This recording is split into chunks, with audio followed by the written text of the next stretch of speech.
میں نے قرآن مجید کے پہلے پارے میں سے ایک آیہ کریمہ کا کچھ حصہ تلاوت کیا ہے۔ اللہ کریم نے ارشاد فرمایا کہ فَكُلَّمَا جَاءَكُمْ رَسُولٌ بِمَا لَا تَهْوَىٰ، فرمایا تو کیا جب تمہارے پاس کوئی رسول وہ چیز لے کے آ جاتے ہیں جو تمہارے نفس کی خواہش نہیں، پیغمبر ایسی چیز تمہارے پاس لے آئے جن کو تمہاری خواہش، تمہارا نفس قبول نہیں کرتا، لا تہوی انفسکم مستکبرتم، جن کو تمہارا نفس قبول نہیں کرتا تو پھر تم تکبر کرتے ہو، تمہارے نفس پر وہ چیز گراں گزرتی ہے، تمہاری خواہش کے وہ چیز خلاف ہوتی ہے، تمہاری مرضی کے مخالف ہوتی ہے، پھر وہ تم اس سے تکبر کرتے ہو، فَفَرِيقًا كَذَّبْتُمْ، تو ایک گروہ ان میں سے انبیاء کو جھٹلاتا ہے معاذ اللہ، ایک گروہ کیا کرتا ہے؟ نبیوں کو جھٹلاتا ہے، نبیوں کو، اور دوسرا اس سے بھی آگے بڑھ جاتا ہے وَفَرِيقًا تَقْتُلُونَ، اور ایک گروہ ان کو شہید کر دیتا ہے۔ انبیاء کرام علیہم السلام کی جو تعلیمات ہوتی ہیں وہ کامل، اکمل اور مکمل ہوتی ہیں۔ انبیاء کرام علیہم السلام معصوم ہوتے ہیں۔ نبیوں میں معاذ اللہ نہ ظاہری طور پر کوئی نقص ہوتا ہے نہ باطنی طور پر نقص ہوتا ہے۔ اللہ تعالیٰ انبیاء کرام علیہم السلام کو بڑے قبیلوں میں پیدا فرماتا ہے، ان قبیلوں میں جو اس دور کے اندر لوگوں میں بڑی قدر کی نگاہ سے دیکھے جاتے ہیں ان میں نبی آتے ہیں۔ انبیاء کرام کو اللہ تعالیٰ حسن و جمال دیتا ہے، قد و قامت دیتا ہے، ان کو اللہ تعالیٰ پر وجیح چہرے دیتا ہے، کامل تعلیمات دیتا ہے۔ اور سب سے بڑی بات یہ ہے کہ انبیاء معصوم ہوتے ہیں، ان کے اندر کوئی نفسانی خواہش ہی نہیں ہوتی، نبی کوئی خطا کرتے ہی نہیں، کامل مکمل اکمل تعلیم نبی لے کے آتے ہیں۔ لیکن اللہ کا قرآن کہتا ہے کہ جب وہ چیزیں تمہاری نفس کی خواہش کے خلاف ہوتی ہیں، چیزیں بالکل مکمل ہیں، کامل ہیں، اکمل ہیں، نبی معصوم ہیں، عام آدمی اگر کوئی بات کرتا ہے تو اس کی بات میں نقص رہ جاتا ہے، کمزوری رہ جاتی ہے، کسی دانشور سے، کسی شاعر سے، کسی ادیب سے، کسی آپ جس نے اپنی دانش بینش کے حساب سے کوئی بات کی ہے، آپ اگر اس سے کوئی تربیت لیتے ہیں تو اس کی بات میں کمزوری رہ جائے گی، عام آدمی ہے۔ انبیاء کرام علیہم السلام کی تعلیمات جو ہوتی ہیں وہ ذاتی نہیں ہوتی، وہ وحی الہی کے ساتھ ہوتی ہیں، ان میں کمزوری کوئی نہیں ہوتی، نقص کوئی نہیں ہوتا۔ انبیاء کرام علیہم السلام خوبصورت ہوتے ہیں، نورانی ہوتے ہیں، یعنی کسی بندے نے معاذ اللہ ان سے کوئی ایسی چیز نہیں دیکھی ہوتی جس سے کہ قباحت پیدا ہو، نقص پیدا ہو، انسان دور ہٹے، انہیں اللہ تعالیٰ ظاہری، باطنی، معنوی حسن دے کے دنیا میں بھیجتا ہے، کیوں نہیں لوگ مانتے؟ 950 سال حضرت نوح علیہ السلام نے تبلیغ فرمائی، اور میرے بھائی 1.5 دن میں بندہ تھک جاتا ہے، اکتا جاتا ہے، ہف جاتا ہے، عام آدمی کی بات کر رہا ہوں۔ 950 سال تبلیغ کی، اور تبلیغ کرنے والا بندہ کامل ہے، مکمل ہے، اکمل ہے، درد مند ہے، سونا ہے، نہیں مان رہے لوگ، کیوں؟ قرآن کہتا ہے اس کی وجہ یہ ہے کہ چیزیں وہ ہیں جو ان کے نفس کی خواہش کے خلاف ہیں، جو یہ ان کے نفس کی اور باطنی جو خواہشات ہیں ان کے مخالف ہیں، نہیں مانتے۔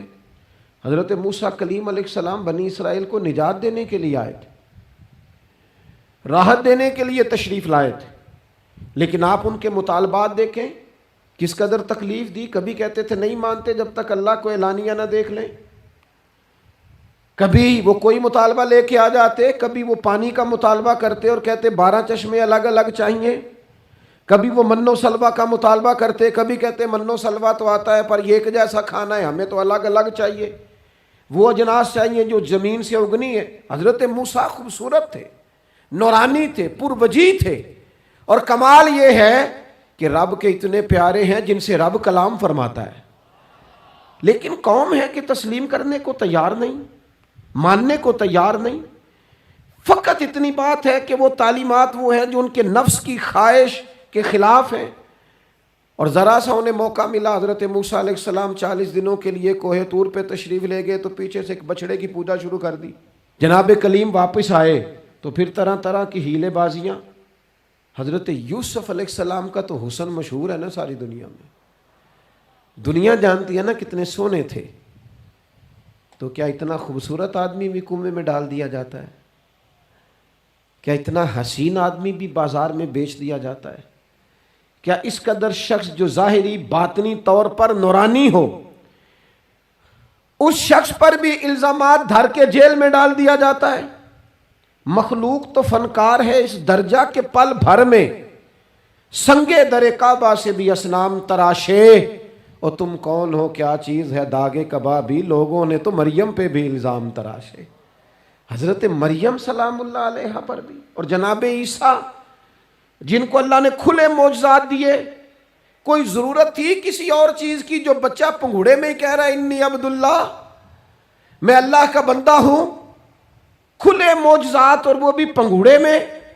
لیکن قرآن کہتا ہے تعلیمات وہ تھیں کہ جو ان کی نفس کی خواہش کے خلاف تھی، لہذا نفس کی خواہش، وہ جو ایک جگہ پہ قرآن مجید نے کہا نا کچھ لوگوں نے نفس کی خواہش کو خدا بنا لیا، وہ چونکہ خواہشات نفسانیہ کے خلاف تھیں، نتیجہ اس کا یہ نکلا کہ ان لوگوں نے پیغمبروں، رسولوں، انبیاء، اللہ کے محبوب بندوں کو جھٹلا دیا، یہاں تک کہ قتل کر دیا۔ حضرت زکریا علیہ السلام جیسے لوگوں پر آرے چلا دی، شہادتیں ہو گئی انبیاء کی۔ وجہ کیا تھی؟ نفس کی خواہش کے خلاف تعلیمات تھی انبیاء کی، نہیں تسلیم کیا۔ نبی اکرم نور مجسم شفیع معظم صلی اللہ تعالی علیہ وسلم کے نہ سارے معجزات ان لوگوں نے اپنی آنکھوں سے دیکھے تھے، اور ایک دوسرے کے سامنے بیٹھ کے حضور کی تعریفیں کرتے تھے کہ میرا بھتیجا ہے، اس نے کبھی جھوٹ بولا ہو، ہے کبھی امانت میں خیانت کی ہو، ہے کبھی اس کے اندر کوئی نقص دیکھا ہو۔ وہ تعریفیں، وہ خوبصورتیاں، وہ رعنائیاں۔ لیکن جب حضور نے اعلان نبوت کیا نا، اب وہ جو خواہشات نفسانیہ تھی نا، وہ جو باطن کے اندر خواہشات مچلتی تھی، میں سردار ہوں، میرے ڈھیر سارے غلام ہونے چاہیے، میں کسی کو اپنا داماد قبول نہیں کرتا لہذا بیٹی کو زندہ دفن کروں گا، میں یہ کیسے قبول کر لوں کہ غریب آدمی میرے برابر میں آ کے بیٹھ جائے، برادری کی اونچ نیچ کیسے چھوڑ دوں۔ کل تک کہہ رہے تھے آپ صادق ہیں، آپ امین ہیں، آپ حسین ہیں، آپ باوقار ہیں، ہر چیز بیان کر رہے تھے، اور جیسے ہی کہا حضور نے کہ میں اللہ کا رسول بن کے آیا ہوں، جب ماننے کی باری آتی ہے نا، ماننے کی، حضور علیہ الصلوۃ والسلام پہاڑی پر تشریف فرما ہے، اور کریم محبوب علیہ الصلوۃ والسلام نے اونچی پہاڑی تھی، اس طرح کوئی آدمی یہاں دیوار پہ اوپر کھڑا ہو جاتا ہے تو آپ تو اس طرف نہیں دیکھ رہے، وہ ادھر بھی دیکھ رہا ہے، ادھر بھی دیکھ رہا ہے۔ اونچی پہاڑی پر حضور کھڑے ہو گئے اور کھڑے ہو کے فرمایا اگر میں تم سے کہوں کہ پہاڑی کے اس پار دشمن ہے اور وہ تیاری کر کے آ چکا ہے، تم پر حملہ آور ہو جائے گا، کیا میری بات مان لو گے؟ دیکھا نہیں تم نے، میں کہہ رہا ہوں دشمن ہے، تسلیم کرو گے؟ سارے مکے کے لوگ جمع تھے، کہنے لگے کیوں نہیں مانیں گے، آپ صادق بھی ہیں اور امین بھی ہیں، آپ کی زبان سے کبھی جھوٹ نکلا ہی نہیں۔ یہ خاص پیغام حسین کانفرنس میں عرض کرنا ہے آپ کو، بھئی میں اگر کہوں کہ اس طرف دشمن آ گیا ہے، تم نے نہیں دیکھا، میری زبان پر اعتبار کرتے ہو؟ یا رسول اللہ آپ صادق اور امین ہیں، آپ نے کبھی جھوٹ بولا نہیں، خیانت کی نہیں، 100% یقین ہے، مان لیں گے؟ یہ بات ماننے کو تیار ہیں، یہ بات تسلیم کرنے کو تیار ہیں کہ آپ صادق اور امین ہیں، تو حضور نے فرمایا جس زبان سے تم یہ ماننے کو تیار ہو نا کہ اس طرف دشمن کھڑا ہے حملہ کر دے گا، اس زبان سے یہ بھی مان جاؤ کہ میں اللہ کا سچا رسول بن کے آیا ہوں۔ آپ میری بات کو سمجھیں، تھوڑی دیر پہلے بیک وقت کہہ رہے ہیں بالکل آپ جو کہتے ہیں حق اور سچ ہے، اور اب جب کہا میں رسول ہوں مان جاؤ، تو معاذ اللہ تعالیٰ ابو لہب کہنے لگا آپ کے ہاتھ ٹوٹ جائیں، آپ نے ہمیں اس کام کے لیے بلایا تھا، طرح طرح کی بولیاں بولنے لگے۔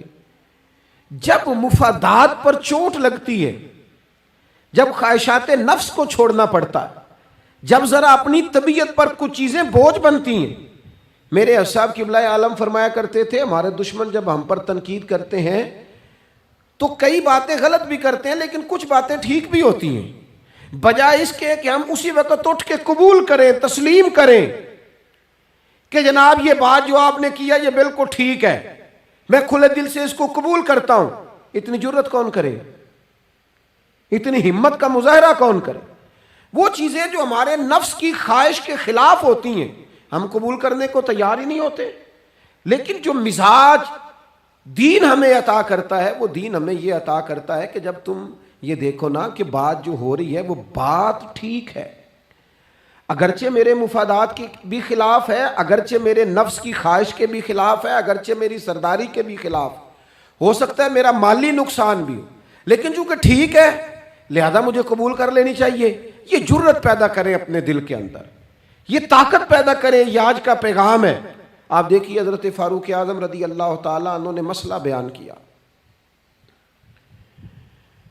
تو جناب فاروق اعظم رضی اللہ تعالیٰ عنہ نے اس مسئلے میں عورتوں کے مہر کے متعلقہ، جو حق مہر ہوتا ہے خاتون کا، اس کے متعلقہ جناب عمر نے کوئی مسئلہ بیان کیا. تو آپ جمعہ پڑھا کے باہر نکلے تو ایک خاتون کھڑی تھی دروازے پر، کہنے لگی امیر المومنین حد ہو گئی ہے، آپ عورتوں کو مہر لینے پر پابندی لگا رہے ہیں، اتنا لینا اتنا نہ لینا، اور اللہ رسول نے کھلی اجازت دی ہے جتنا مرضی لے لیں. اس خاتون نے دلائل پیش کیے. اب امیر المومنین کے سامنے ایک تو ہے کہ عام مرد کے سامنے عورت بات کرے تو لوگ قبول نہیں کرتے، اور 22 لاکھ مربع میل کا حکمران اور جس کے بارے میں معروف ہے کہ ان کا درہ ہر وقت چلتا ہے، اس خاتون نے جناب عمر سے کہا کہ جناب مسئلہ یوں ہے، آپ نے یوں بیان کیا ہے. اب ارد گرد لوگ کھڑے تھے، کسی نے یہ نہیں کہا گستاخ معاذ اللہ تو کیا کہہ رہی ہے، امیر المومنین کے سامنے کلام کرتی ہے. بات حق تھی، کسی نے جرت نہیں کی. ایک شخص حضرت عمر سے کہنے لگے حضور آپ کچھ بولتے کیوں نہیں، کچھ تبصرہ کریں. فرمانے لگے بولنا کیا ہے، ایک مرد نے خطا کی ہے اور ایک عورت ٹھیک کہہ رہی ہے، اس کی بات درست ہے، میں کھلے دل سے قبول کرتا ہوں. نفس پر گرچہ چوٹ لگتی ہے اسے قبول کریں. کیوں حق کے معاملے میں حضرت صاحب بندے بڑے اچھے ہیں، قبلہ بڑے نفیس آدمی، اور جناب ان کی طبیعت بڑی اچھی ہے، تو پھر آپ قبول کر لیں ان کی بات کو.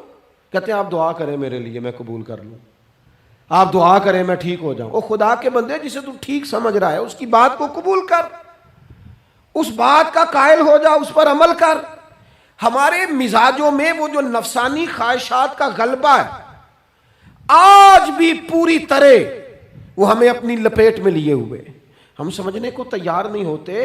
حق حق ہوتا ہے، اور جب حق واضح ہو جائے پھر نفسانی خواہشات کو نہ دیکھو. نفس ایک بچے کی طرح ہے، اس کی ایک بات مانو گے دوسری خواہش کرے گا، دوسری بات مانو گے تیسری خواہش کرے گا. اللہ کے محبوب علیہ السلام نے دعا فرمائی ہے، مسند امام احمد بن حنبل میں موجود ہے. حضور اللہ کی بارگاہ میں عرض کرتے ہیں تعلیم امت کے لیے، صرف ہمیں سمجھانے کے لیے، ورنہ تو معصوم عن الخطا ہے. محبوب اللہ کی بارگاہ میں عرض کرتے ہیں اے اللہ مجھے اس خواہش سے بچانا جو ایک اور خواہش میں مبتلا کر دے، اس خواہش سے بچانا جو خواہشات کے دروازے کھول. ہم اپنے نفس کو لے کر دین کے مقابلے میں کھڑے ہو گئے.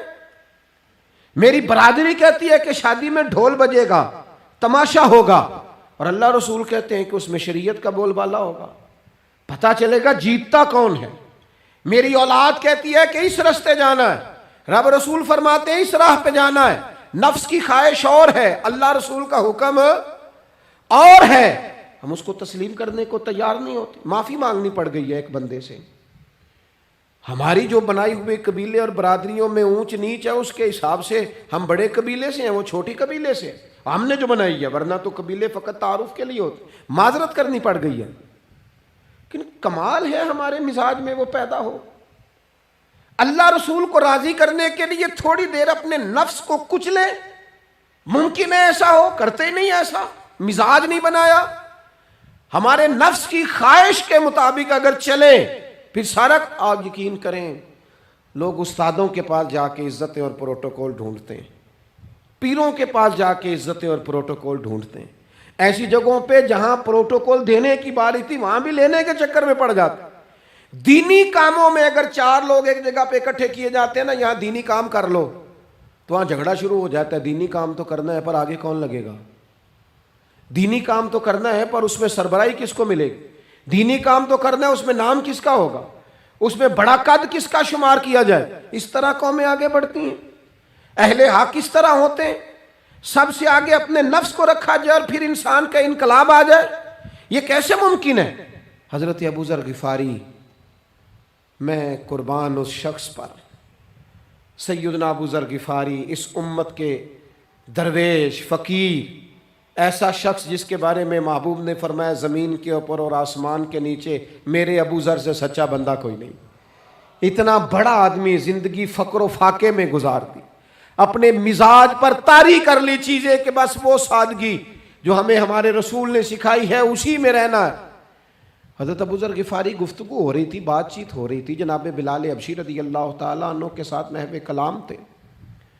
حضرت بلال نے اپنے آپ کو سمجھا لیا تھا کہ میں دروازہ رسول کا گدا ہوں۔ کچھ لوگ نا غلام بے دام ہوتے ہیں، بے دام۔ ہمارے ہاں نا کچھ لوگوں کا پروٹوکول ہوتا ہے، اور کچھ لوگ ایسے ہوتے ہیں جو صبح سے لے کے شام تک جھاڑو دے رہے ہوتے ہیں، خدمتیں کر رہے ہوتے ہیں۔ میں آپ کو صحیح معنوں میں بتاؤں تو اصل حقدار وہ ہوتے ہیں لوگ، اصل ڈیوٹیاں ان لوگوں کی ہوتی ہیں۔ حضرت بلال حبشی نے طے کر لیا تھا کہ میں نے بس نوکری کرنی اور توجہ سے کرنی ہے۔ اور میں آپ کو دل کی بات بتاؤں، میں نے بڑے کیمرے دیکھے اپنی زندگی میں، میں نے بڑا کچھ دیکھا تھوڑے وقت میں۔ میں آپ سے عرض کروں، وہ بڑی مزیدار زندگی ہوتی ہے جس میں انسان تھوڑا پیچھے بیٹھا ہوا ہوتا ہے، جس میں نا بہت سارے کام ہیں۔ میں تھوڑے دن پہلے ایک جگہ جماعت کرانے کے لیے کھڑا ہوا، ایک صاحب نے جماعت کی ویڈیو بنانی شروع کر دی، بعد میں مجھے دوست بتانے لگے، او خدا کے بندے، عبادت، تقریر میں کبھی رونا آ جاتا تھا، دعا میں رونا آ جاتا تھا، میں نے ضبط کرنا شروع کر دیا، چھوڑ دیا۔ لوگ آنسو بیچنے لگ جاتے، پیر صاحب رو پڑے۔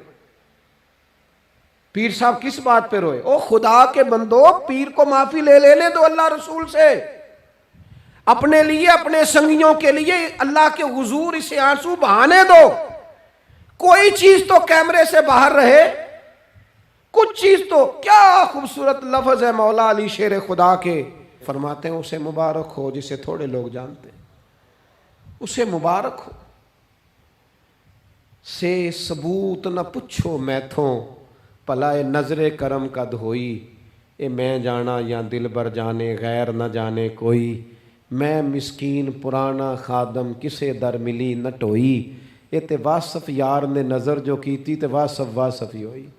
یہ تو اس کا فیصلہ ہے، ہمارے لیے مقام شکر ہے، ہر مقام پر شکر گزار ہیں، عاجزی کرتے ہیں، لیکن جو معاشرے کا ماحول بن گیا، یعنی ایک بندے سے بھی آپ بغیر کیمرے کے ملاقات ہی نہیں کر سکتے۔ وہ زیارت کرنے آتا ہے اور وہ ساتھ کہتا ہے 30 سیکنڈ کا میں نے کلپ بھی بنانا ہے، وہ تو زیارت ہو گئی، بس ختم ہو گئی بات۔ یہ کون سی زیارت ہے جو تو نے قید بھی کرنی ہے ساتھ؟ خدا کا خوف کریں، کیا کس طرف ہم جا رہے ہیں؟ بہرحال عام دام برسر مطلب، حضرت بلال حبشی نے طے کر لیا تھا اپنی زندگی میں سادگی، پیچھے پیچھے رہنا ہے۔ وہ شہرت سے بچنے والا پیچھے پیچھے رہتا ہے، اور میرا جی چاہتا ہے ساری غزلیں اس ظالم کے نام کریں۔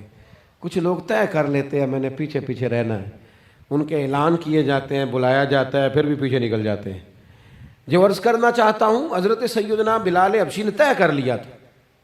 ایک دن کسی بات میں نا ہو جاتا ہے رائے کا اختلاف، رائے کے اختلاف کو کبھی مخالفت نہ بنائیں، اپنوں سے اختلاف ہو تو اختلاف رائے رکھیں، رائے دیں، حکم کبھی نہ دیں۔